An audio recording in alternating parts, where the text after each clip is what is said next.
100కి 100% ఏదైతే ఎంతమంది పిల్లలు ఉంటే ఒకరుంటే 15,000, ఇద్దరుంటే 30,000, ముగ్గురుంటే 45,000 ఇచ్చి తీరుతాం. ఎందుకు నేను ఈ మాట చెప్తున్నానంటే ఏదైతే సూపర్ 6 అమలు చేయట్లేదని అంటూ ఉన్నాడు జగన్మోహన్ రెడ్డి. నేను అడుగుతున్న సూటిగా నీకు దమ్ము ధైర్యం ఉంటే జగన్మోహన్ రెడ్డికి నువ్వు అధికారంలోకి వచ్చిన తర్వాత అమ్మ ఒడి ఎన్ని రోజులకి అమలు చేశావు?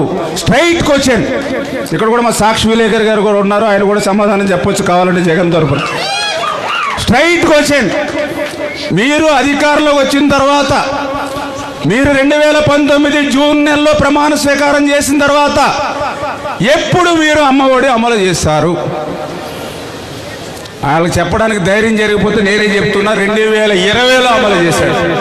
ఎప్పుడు? 2020లో. అంటే నువ్వు చెప్పినటువంటి పథకం అమలు చేయడానికి నీకు 9 నెలలు పట్టింది. మరి నేను అధికారంలోకి వచ్చిన 2 నెలలకే 3 నెలలకే నువ్వు అమలు చేయలేదని నన్ను ప్రశ్నించడానికి నీకు హక్కు ఉందా? ఉందా హక్కు? దయ ఉంచే సాక్షి వారిని అదేవిధంగా జగన్మోహన్ రెడ్డి గారిని గుర్తుపెట్టుకోమని కోరుతూ ఉన్నా.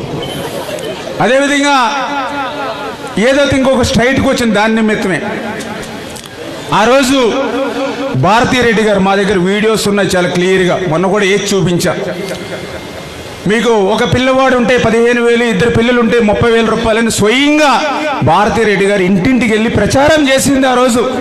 మరి అధికారంలోకి వచ్చిన తర్వాత నువ్వు ఇద్దరికి ఇచ్చావా, ఒక్కరికి ఇచ్చి మోసం చేసావా? సమాధానం చెప్పండి స్ట్రైట్గా. అంటే ఆ రోజు నువ్వు మోసం దగా చేసి ఈరోజు మళ్ళీ మమ్మల్ని ప్రశ్నిస్తున్నటువంటి పరిస్థితి. ఓకే, ఆ రోజు స్ట్రైట్కి వచ్చిన మూడవది, నువ్వు ఆ రోజు ఎన్ని వేల రూపాయలు ఇస్తావని చెప్పావు? 15,000 రూపాయలు ఇస్తావని చెప్పావు.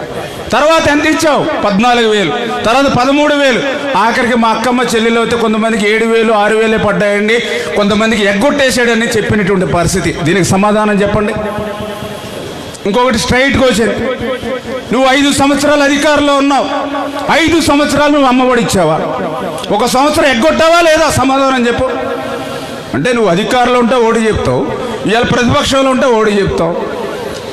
మేము నీతిగా నిజాయితీగా పనిచేసేటువంటి ప్రభుత్వం మా ప్రభుత్వం.